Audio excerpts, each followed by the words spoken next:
Shalom, saya mau bertanya di dalam 1 Korintus 11 ayat 3, dikatakan bahwa kepala Kristus ialah Allah. Apakah Yesus lebih rendah dari Allah?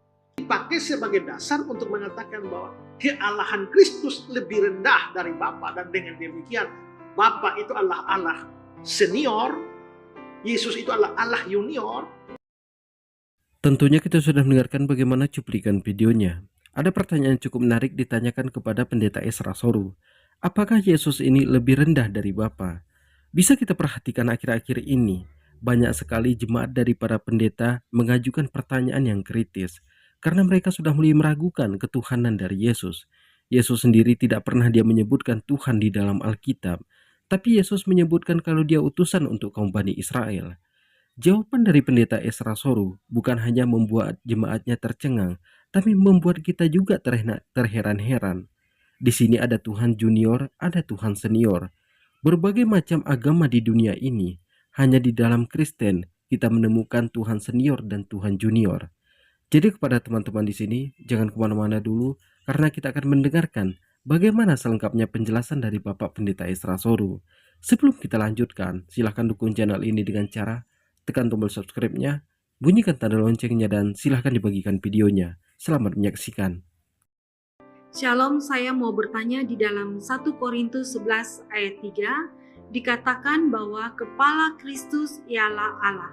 Apakah Yesus lebih rendah dari Allah? Coba kita lihat 1 Korintus 11 ayat 3 ya.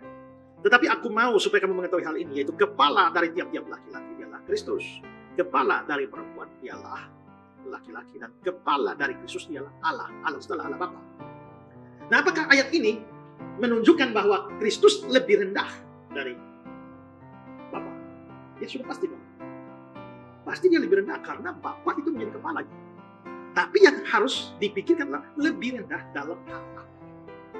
Nah, kalau ini dipakai sebagai dasar untuk mengatakan bahwa kealahan Kristus lebih rendah dari Bapa, dan dengan demikian Bapa itu adalah Allah senior, Yesus itu adalah Allah junior, atau seperti ajarannya Erastus Abdono bahwa Bapa itu adalah major God, Allah mayor, dan Yesus itu adalah minor God, Allah minor, maka itu menjadi sesat. Ya, itu menjadi sesat. Di dalam hakikat, Yesus itu setara dengan Bapa. Filipi 2, ya, yang walaupun dalam rupa Allah tidak menganggap kesetaraan dengan Allah sebagai milik yang harus dipertahankan, tapi dia merendahkan diri. Kalau begitu Yesus memang lebih rendah, tapi lebih rendah itu di dalam posisinya sebagai utusan atau fungsinya sebagai perantara. Kita tahan sejenak. Tentunya kita sudah mendengarkan bagaimana penjelasan dari Bapak Pendeta Esra Soru. Kesimpulan yang bisa kita ambil dari penjelasan ini bahwa Yesus dan Bapa itu adalah setara. Bukankah para pendeta mengatakan bahwa Yesus ini adalah anak Tuhan? Siapa yang menciptakan Bapa? Apakah Yesus yang menciptakan Bapaknya atau Bapaknya yang menciptakan Yesus? Di selanjutnya pendeta Esra Soru mengatakan bahwa Yesus ini hanyalah utusan. Yesus ini hanyalah perantara. Itu kata yang tepat sekali, karena Yesus sendiri mengatakan di dalam Alkitab tidak boleh bertuhan kepada manusia, bahwa Yesus adalah utusan untuk kaum Bani Israel. Aku hanya diutus kepada domba yang tersesat dari kaum Bani Israel. Di dalam Al-Quran dikatakan Tuhan itu tidak beranak dan tidak diperanakkan. Jadi jangan kemana-mana dulu, karena kita akan mendengarkan bagaimana selanjutnya penjelasan dari Bapak Pendeta Esra Soru.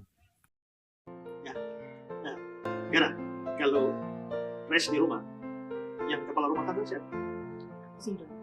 Suami ya? Berarti posisi suami di atas, lebih tinggi dari Tres sebagai istri. Lebih tinggi apanya? Derajatnya? Tidak. Hanya fungsi untuk menjalankan rumah tangga itu. Demi keteraturan, maka Tuhan menetapkan laki-laki sebagai kepala dari istri. Maka laki-laki lebih tinggi dari istri, karena dia kepala keluarga. Tapi kalau bicara soal hakikat, yaitu kemanusiaan, maka suami itu manusia, istri juga manusia. Kemanusiaan suami tidak lebih tinggi dari kemanusiaan istri.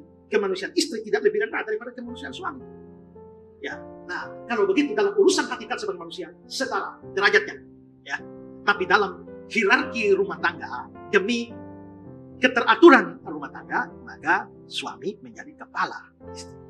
Nah begitu juga Kristus itu utusan dan Bapa. Yang mengutus pasti lebih tinggi dari yang diutus. Ya kan? Yesus juga menurut Filipi pasal 2 dia merendahkan diri dan tidak menganggap kesetaraan sebagai milik yang harus dipertahankan, melainkan dia mengosongkan diri. Nah, tapi dalam urusan hakikat dia tidak bisa lebih rendah dari Bapa. Jadi Kita sudah mendengarkan bagaimana penjelasan dari Bapak Pendeta Esra Soru. Kalau kita dengarkan sampai selesai, jawabannya tetap sama. Muter sana, muter sini untuk mengulur waktu. Jadi kesimpulan dari Bapak Pendeta Esra Soru, Yesus dan Bapa itu adalah setara. Tapi Yesus itu lagi merendahkan dirinya karena lagi menjelma sebagai manusia untuk menebus dosa manusia dengan cara digantungkan di atas kayu salib. Tapi Yesus sendiri tidak pernah mengatakan kalau dia ini menebus dosa manusia dengan cara digantungkan di atas kayu salib. Kalau Yesus menebus dosa manusia dengan cara digantungkan di atas kayu salib, kepada siapakah Yesus ini menebus dosa manusia? Bukankah Yesus ini Tuhan? Tuhan itu yang berkuasa, langit dan bumi beserta isinya. Lalu kepada siapakah dia ini menebus dosa manusia? Asal kata penebusan dosa ini karangan Paulus, kemudian diikuti oleh para pendeta. Jadi buat teman-teman di sini, kalau Kristen menawarkan kepada kita umat Muslim bahwa dosa kita sudah ditebus kalau kita masuk Kristen, tanya kepada mereka, apakah Yesus pernah mengajarkan penebusan dosa dengan cara dikambing hitamkan orang lain?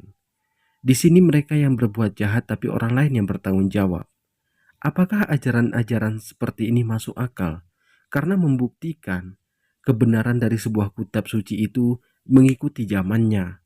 Apakah di dalam kitab suci itu bertentangan dengan ilmu pengetahuan? Jika ada bertentangan dengan sains, teknologi, embriologi, itu bukanlah agama, tapi itu sudah dicampur tangan oleh manusia. Mungkin cukup sekian. Assalamualaikum warahmatullahi wabarakatuh.